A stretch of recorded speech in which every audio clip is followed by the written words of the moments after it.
Assalamualaikum warahmatullahi wabarakatuh.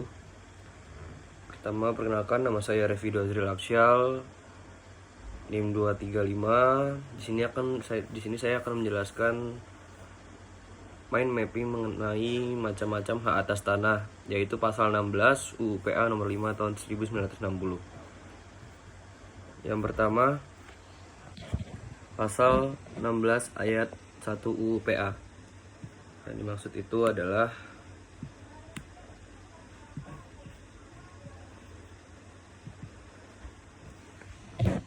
hak-hak atas tanah antara lain hak milik, hak guna usaha, hak guna bangunan, hak pakai, hak sewa, hak membuka tanah, dan hak memungut hasil hutan. Selain itu, diakui pula hak lain yang diatur pada peraturan lain dan hak lain yang memiliki sifat sementara. Lalu kita masuk ke 3 bagian ini, yaitu ada hak atas tanah yang akan ditetapkan oleh undang-undang. Lalu yang kedua ada hak atas tanah yang bersifat tetap. Lalu kemudian yang terakhir ada hak atas tanah yang bersifat sementara. Kita masuk ke bagian hak atas tanah yang akan ditetapkan oleh undang-undang terlebih dahulu. Jadi dengan kata lain, hak atas tanah akan muncul kemudian dan akan ditentukan oleh undang-undang.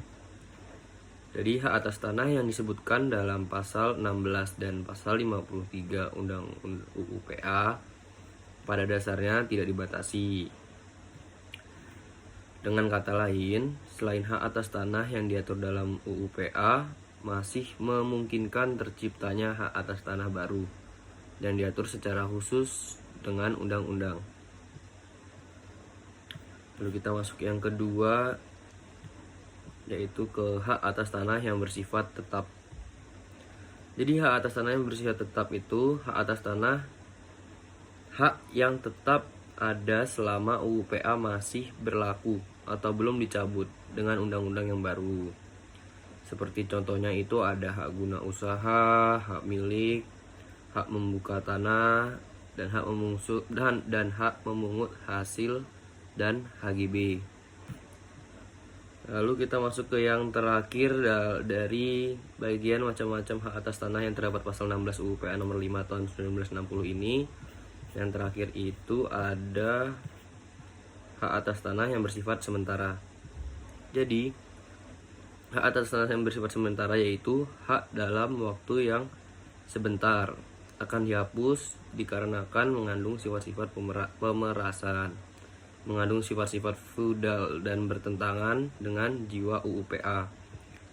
Contohnya itu ada hak gadai tanah, hak usaha bagi hasil, hak menumpang, dan yang terakhir ada hak sewa tanah pertanian. Jadi ini dia penjelasan saya mengenai macam-macam hak atas tanah yang terdapat di pasal 16 UU PA nomor 5 tahun 1960. Di sini saya membuat mind mapping untuk menyelesaikan tugas hukum lingkungan. Jadi sekian dan terima kasih penjelasan dari saya. Apabila ada kurang-kurangnya, saya meminta maaf. Assalamualaikum warahmatullahi wabarakatuh.